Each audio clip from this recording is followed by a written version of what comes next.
Kumusta mga estudyante? Okay. So, una sa lahat, ay ipapakilala ko muna ang aking sarili bago tayo pumunta sa ating leksyon ngayong araw na ito.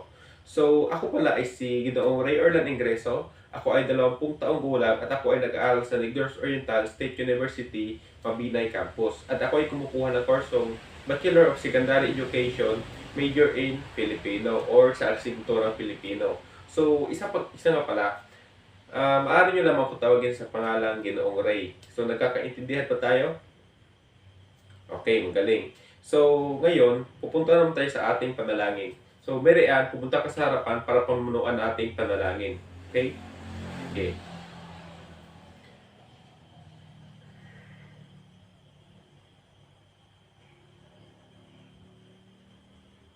Amen. Magandang umaga mga estudyante. So, parang masilahin tayo ngayon Makibang baon na binigay sa atin ng ating mga magulang? Okay. So, yan ang gusto ko kasi kapag nakita ko ang inyong mga ngiti, ay parang na rin ako nabuhay ng loob para magturo sa inyo ng maayos. At para ma-share yung mga kaalaman na bago sa inyo ngayong araw na ito. So, sana ay sa pagtatapos ng ating klase, ay makita ko pa rin yung mga ngiti ninyo. So, mga aliwalas na pagmumukha ninyo. Okay? Okay, sige. So, sino nga palang makaalala or makapag-recall sa ating mga tinalakay kahapon? Pakitas ng kamay? Okay? Okay, tama. So, meron ba kayong natutunan sa ating mga tinalakay na topiko kahapon? Okay, magaling. Sa pagkakataong ito, ay meron akong ipapakita mga larawan sa inyo or mga 3 larawan sa inyo. At ang nais kong gawin ay sabihin nyo sa akin kung ano yung mga nakikita nyo mga larawan. Okay? Sige. So, pupunta tayo sa unang larawan. So, ano ito? Tama. Ito ay isang mata. Pangalawang larawan. Ano ito? Okay, very good. Ito ay isang TV. Yung pangatlong larawan.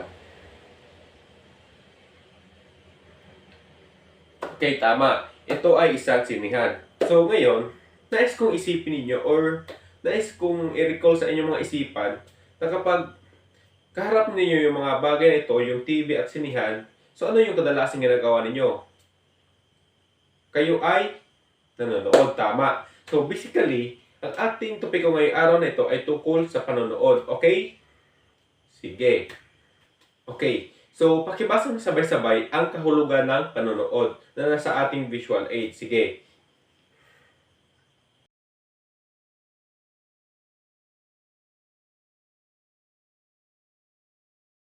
Okay, maraming salamat. So, ang panonood ay isang kakayahang pangkomunikasyon na kung saan ay ginagamit natin ito upang maunawaan ang mga imahe o yung mga paggalaw sa ating mga kapaligiran. So, bakit nga ba natin ito tinatawag na kakayahang pangkomunikasyon? Meron bang nakakaalam? Okay, wala. So, ako na ang papaliwanag. So, tinatawag natin ito kakayahang pangkomunikasyon dahil maliban sa pakikinig, ginagamit din natin ang ating paningin upang makakita ng mga bagong impormasyon na kinakailangan natin sa pang-araw-araw. So, hindi lang ang pakikinig ang isang uri ng kakayahang pangkomunikasyon, kundi ang ating ring paningin. Sa pamamagitan ng panonood, ay mas nabigyang linaw ang ating kaisipan ukol sa isang pangyayari na hindi natin maunawaan. To see is to believe, ika nga nila. Mas paniniwalaan natin kung nakikita natin ang pangyayari o bagay na iyon kaysa sa naririnig lang natin. So, halimbawa, kapag mayroong isang aksidenteng naganap, so sa isang aksidenteng naganap ay hindi mo ito nakita ng aktual. Bagkus ay narinig mo lamang ito sa iyong mga kapitbahay o sa mga kaibigan mo. So hindi mo talaga alam kung ano yung totoong pangyayari kasi nga hindi mo ito nakita. So sinasabi nga nila, kapag hindi original mismo yung pangyayari na iyon or ibig kong sabihin, kapag hindi mo ito mismo nakita, ay yung mga istorya doon ay nadadagdagan. So, mayroong mga pangyayari na hindi naman talaga nangyari, ngunit nadagdag lamang kasi naipasa-pasa na yung mga istorya. So, mas mabuti nang nakita natin ang pangyayari na iyon kaysa sa ating narinig. Kasi yung ating utak o ating mata mismo ang magpapatunay na ganun ang nangyari, na ganun talaga ang totoong nangyayari. So, nakuha nyo ba? Okay, magaling. Ang kakayahang makapanood or makakita ay isang biyayang kung tawagin natin, sapagkat hindi natin makakaila na mayroong mga tao sa mundo na walang kakayahan or wala silang kakayahang makakita mula na sila ay sila or maging nung lumaki na sila. So, napakalaking tulong ng kakayahang makakita sa atin.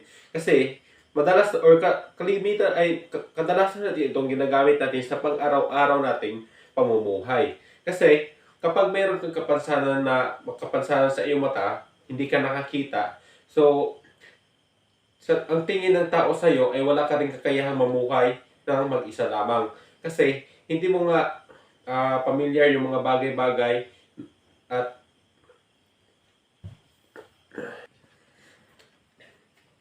nangangailangan ka pa ng gabay ng ibang tao upang ikaw ay mabuhay.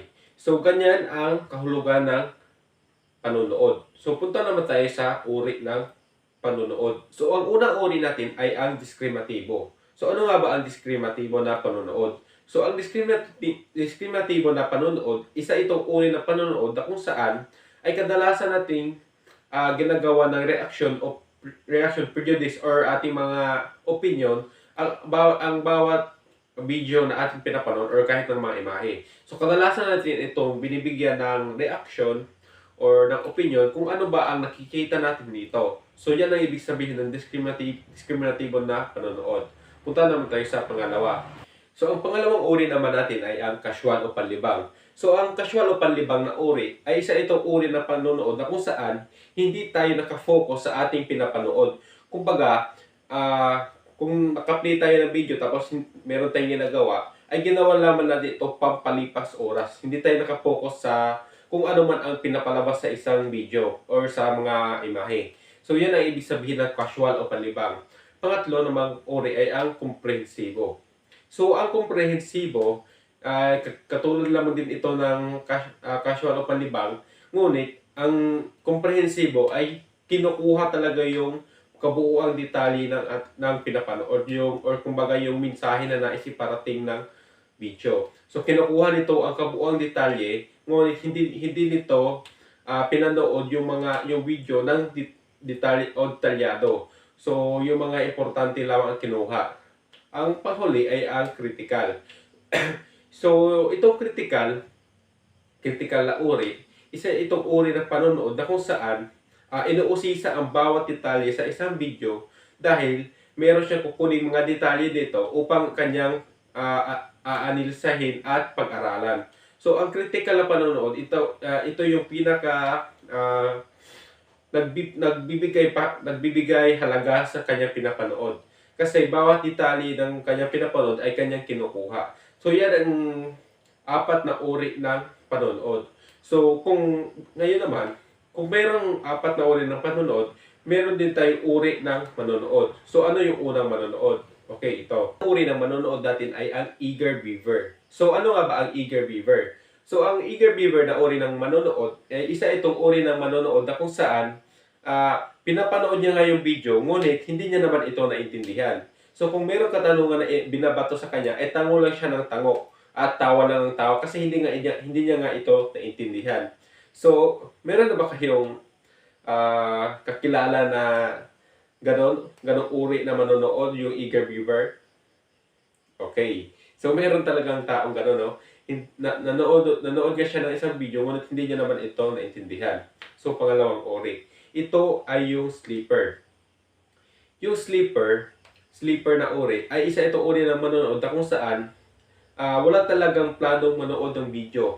So, meron lang naka-play na video sa harapan niya, ngunit siya lang ay nakaupo sa sulok at natutulog kasi wala siyang gana or wala siyang hindi niya balak na manood talaga. Kumbaga, pinapalipas oras niya lang din ito. So, ang pangatlong uri naman natin ay ang tiger. So, ang tiger na uri ng manonood ay isang uri ng manonood na kung saan napaka-aktibo sa kanyang pinapanood. So, handa siyang magbigay ng kanyang mga reaksyon kung ano man ang kanyang nakikita or ano man ang kanyang insight sa isang video. So, yan ang pangatlong uri, which is ang tiger. Ang kasunod naman, ang pang-apat na uri naman ay ang bewildered. So, ang bewildered na uri na panonood ay katulad lamang din ng casual o panlibang. So, nanonood na siya, ngunit kahit anong pilit or kahit anong gustuhin niya man, ay hindi niya talaga naiintindihan kung ano ba talaga ang ibig sabihin ng kanyang pinapanood. Kadalasan natin nakikita ang mga uri ng manonood na ito na nakasimangot ang kanilang pagmumukha kasi nga hindi talaga nila maintindihan kung ano ba talaga ang ibig sabihin ng kanyang pinapanood. Okay? So, punta naman tayo sa panglima. So, ang panglima na uri ng manonood ay ang frowner. So, ang frowner na uri ng manonood ay isang uri ng manonood na kung saan palaging nagtatanong, palagi lamang siyang duda sa kanyang mga nakikita. Parang hindi niya rin ito naintindihan, kaya ang ginagawa niya ay tanong siya ng tanong upang mabigyan siya ng kamalayan kung ano ba talaga ang ibig sabihin ng kanyang pinapanood. Okay? So, punta naman tayo sa panghuli. So, ang panghuling uri ng manonood ay ang forward watcher. So, ang forward watcher na uri ng manonood ay isang uri ng manonood na kung saan palagi siyang naka-advance or maaring nakita niya na dati yung video na yon. Kaya kapag meron siyang kaklase na nanonood ng video na yon, ay palagi siyang nakauna. Palagi niya sinasabi kung ano ang mangyayari kasunod doon. So, yung mga uri ng manonood na yan ay napaka-aktibo. So, meron ba kayong kakilala na ganon? Okay. So, parang yung mga ganyang uri ng manonood ay medyo nakakainis, no? Kasi gusto mo lang manood tapos palagi siyang nagsasalita sa iyo kung ano na ang kasunod na mangyayari. So, na na-experience niyo ba yung ganyan? Okay. Matapos natin malaman ang uri ng panonood at ang uri ng manonood, ay pupunta naman tayo sa mabuting epekto ng panonood. So, ang una ay na-expose tayo sa mga bagay-bagay na maaaring pa nating matutunan. So, kapag tayo ay nanonood ng isang palabas, kadalasan talaga doon ay merong aral na meron tayong aral na matutunan sa huli. So, na-expose tayo sa mga bagong kaalaman na dapat natin malaman. Pangalawa,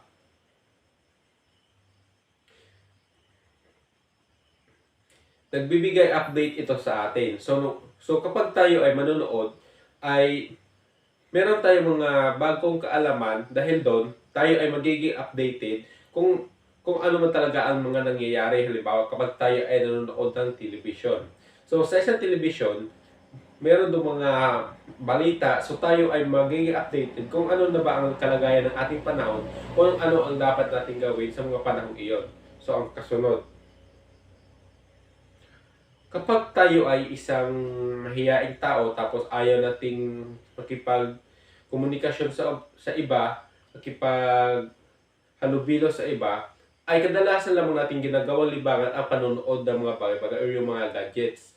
Kadalasan natin pinapanood ay yung mga movie kaysa lumabas. So, isa ito sa pagtanggal ng umay sa atin or yung pagtanggal ng stress sa atin kapag hindi tayo mahilig makipaghalubilo sa iba.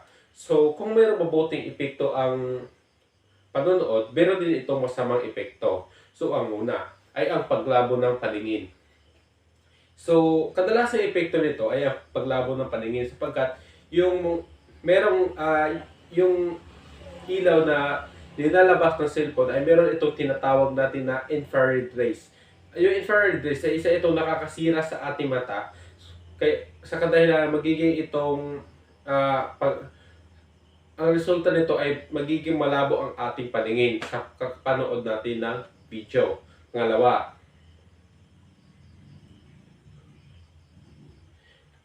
hindi natin magawa ng maayos ang ating mga gawain dahil tayo ay abala sa panonood.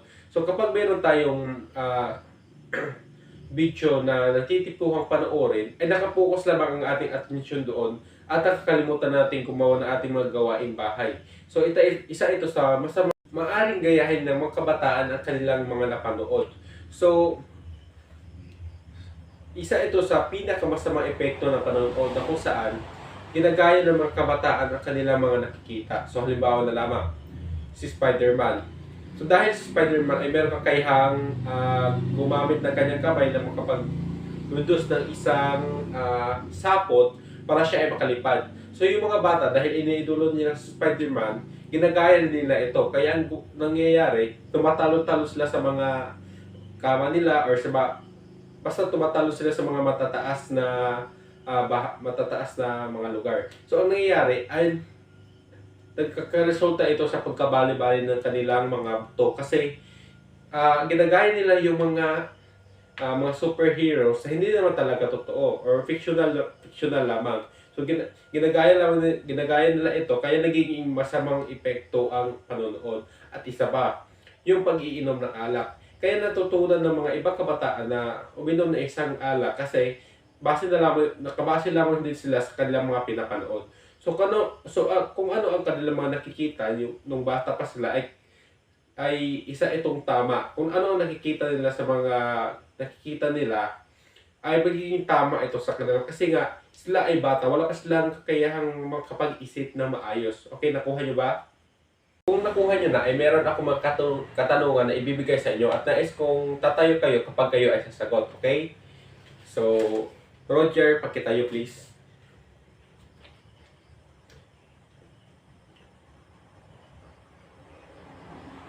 So, ano ang ibig sabihin na panunood?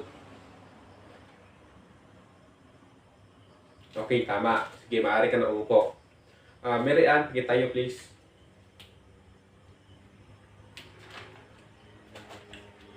Ibigay ang mga uri ng panonood. So, dapat ito ay nakaayos na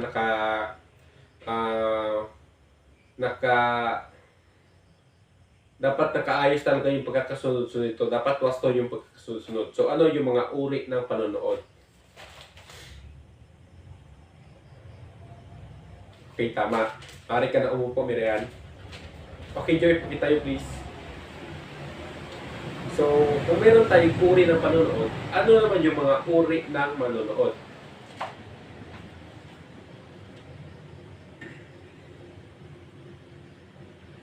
Okay, magaling. So, maaari ka na umupo. So, sa inyong lahat, sino lang ang gusto sumagot at itaas ng kamay? So, ano ang mabuting epekto ng panonood? Magbigay kahit isa lang. Itaas ng kamay. Okay? Okay, tama. So, ngayon, ay hihingi naman ako kung ano naman ang masamang epekto ng panonood. Isa lamang din. Okay, pakitaas ng kamay. Sige, pakisagot please.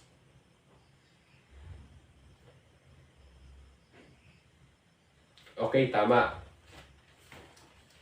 So ngayon, ay ating ilalahat ang ating mga tinalakay ngayong araw na ito. So ang tinalakay natin ay tungkol sa panonood. So ang panonood ay isang kakayahang pagkomunikasyon na kung saan ay meron tayong kakayahan na makakita ng mga bagay-bagay o yung mga imahe na nasa ating kapaligiran. So meron itong uri. So yung unang uri ng panonood ay ang diskrimatibo. Pangalawa,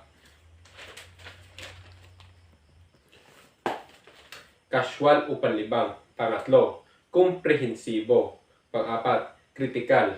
So, kung meron tayong uri ng panonood, meron din tayong uri ng manonood. Una ay ang eager beaver. Pangalawa ay ang sleeper. Pangatlo, yung tiger. Panglima, ibig ko sabihin pang-apat, yung bewildered. Panglima, frowner. At yung pang-anim ay ang forward watcher. So, ngayon, sa pagkakataong ito, ay nais kong kumuha kayo ng isang kapat na papel upang sagutan ang aking mga pagsusulit. Number 1. Ano ang panonood?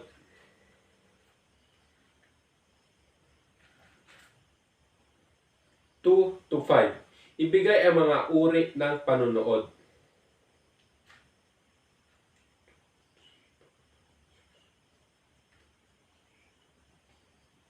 I mean 2 to 6 yun.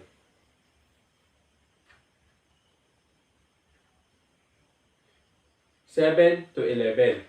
So, ibigay ninyo ang uri ng manonood. So, kanina, uri ng panonood. Ngayon, uri naman ng manonood. Okay, tapos na.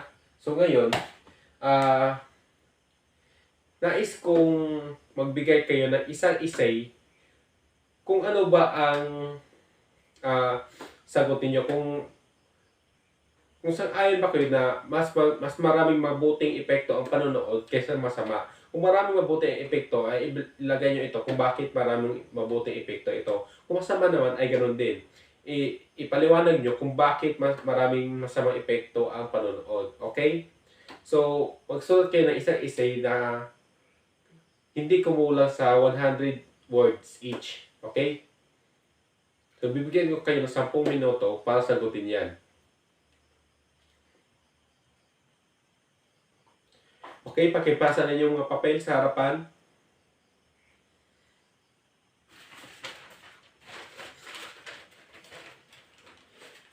Sige. Yung mga papel ninyo ay ibibigay ko sa inyo bukas. Ako na bahala mag-check nito. Ngayon, ay nais kong kumuha kayo na maaari nyo masulatan para sa inyong mga takdang aralin.